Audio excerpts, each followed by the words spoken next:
ចាសូមគោរពនឹងជំរាបសួរបងប្អូនដែលតែងតានិយមតាមដានស្ដាប់ Channel ខ្មែរធុញ News របស់នាងខ្ញុំទាំងអស់គ្នាញ៉ាំនេះនាងខ្ញុំមានព័ត៌មានថ្មីមួយទៀតហើយដែលចង់លើកយកមកបង្ហាញដល់បងប្អូនទាំងអស់គ្នាចឹងកុំឲ្យខាត់ពេលយូរសូមបងប្អូនតាមដានស្ដាប់ដូចតទៅអាប់ដេតរថយន្តក្រុងដឹកអ្នកដំណើរឯកជនបើកបុកបង្កាន់ដៃស្ពានធ្លាក់ចូលទឹកនៅស្រុកសន្ទុកខេត្តកំពង់ធំអ្នកស្លាប់កើនឡើងដល់16នាក់របួសមកលេខ4នាក់អ្នកជិះលើរថយន្តសរុប40នាក់កំពុងធំករណីរថយន្តក្រុងដឹកអ្នកដំណើរឯកជនដែលបានបើកបុកបង្កាន់ដៃស្ពានធ្លាក់ចូលទឹកនៅចំណុចស្ពានអូប្រាសាទភូមិជ័យជំនះឃុំកកោះស្រុកសន្ទុកខេត្តកំពង់ធំអ្នកស្លាប់បានកើនឡើងដល់16នាក់និងរបួសមកលេខ4នាក់សរុបអ្នកជិះលើរថយន្តមាន40នាក់នេះបើយោងតាមលោកឧត្តមសេនីយ៍តូហេងសុផលស្នងការនគរបាលខេត្តកំពង់ធំបានបញ្ជាក់ប្រាប់បណ្ដាញព័ត៌មាន Fresh News នាល្ងាចថ្ងៃទី20ខែវិច្ឆិកាឆ្នាំ2020នេះសូមបញ្ជាក់ផងដែរថារថយន្តក្រុងដឹកអ្នកដំណើរពេលយប់មួយគ្រឿងផ្ទុកមនុស្សពេញបានក្រឡាប់ធ្លាក់ចូលទឹកនៅវេលាម៉ោង3ទៀបភ្លឺថ្ងៃទី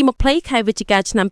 2025ចំណែកស្ពានអូប្រាសាទភូមិជ័យជំនះឃុំកកោះស្រុកសន្ទុកខេត្តកំពង់ធំផ្អែកតាមការសន្និដ្ឋានរបស់សមាជិកជំហានដំបូងគ្រោះថ្នាក់ចរាចរណ៍នេះបណ្ដាលមកពីអ្នកបើកស្ថិតក្នុងស្ថានភាពងងុយដេកដោយឡែកសាកសពក្រោយស្រង់ពីទឹកសមាជិកបានយកទៅតម្កល់នៅវត្តកកោះឃុំកកោះស្រុកសន្ទុកដើម្បីស្រាវជ្រាវរកអត្តសញ្ញាណនិងក្រុមគ្រួសារ